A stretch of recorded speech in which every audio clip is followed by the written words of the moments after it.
Време е да представим следващите участници за тази вечер. Това са хор към Национално училище за фолклорни изкуства. Филип Кутев, град Котел, диригент Диритинка Динева.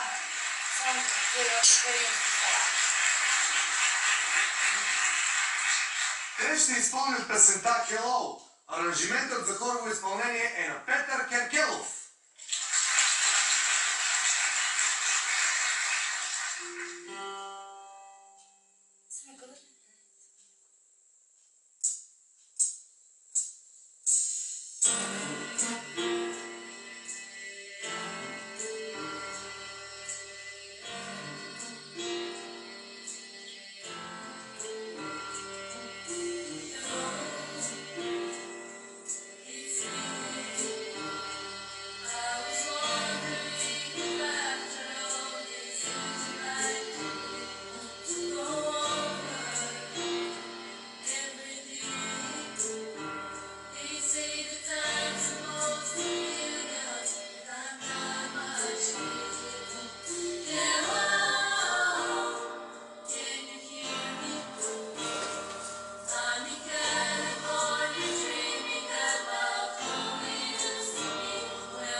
Уважаемо жури, господин Димитров.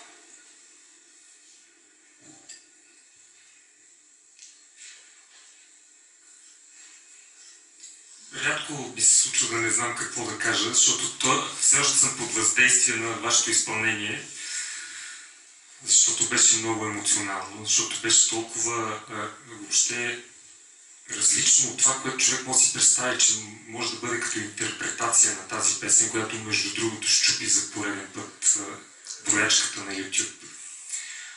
вие вкарахте друго измерение въобще. И тази песен зазвуча по много красив начин, толкова различно от оригинала, че дори не знам какво ще кажа нещо, което може би не е... Нали, сега трябва да говоря така, че да се изпъквам, Борисе. За да не кажа някоя глупост, ще кажа страхотно беше като преживяване, като вълшебен миг беше. Благодаря. Господин Вълчев. Аз не се притеснявам да кажа някаква глупост, не си ми отива.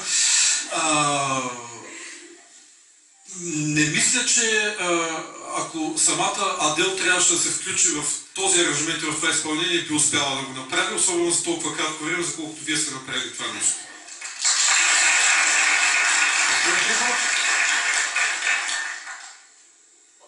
Аз ли? Господин Трифонов, да.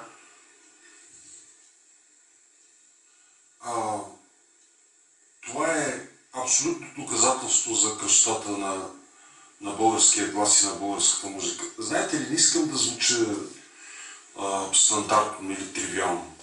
И аз като Евгений се опитвам да намеря думите, но истината е, че сме щастливци, че можем да работим тази работа и да се срещаме с хора като вас. Ако имаше възможността да ви поставя оценка 7, ще да ви напише 7.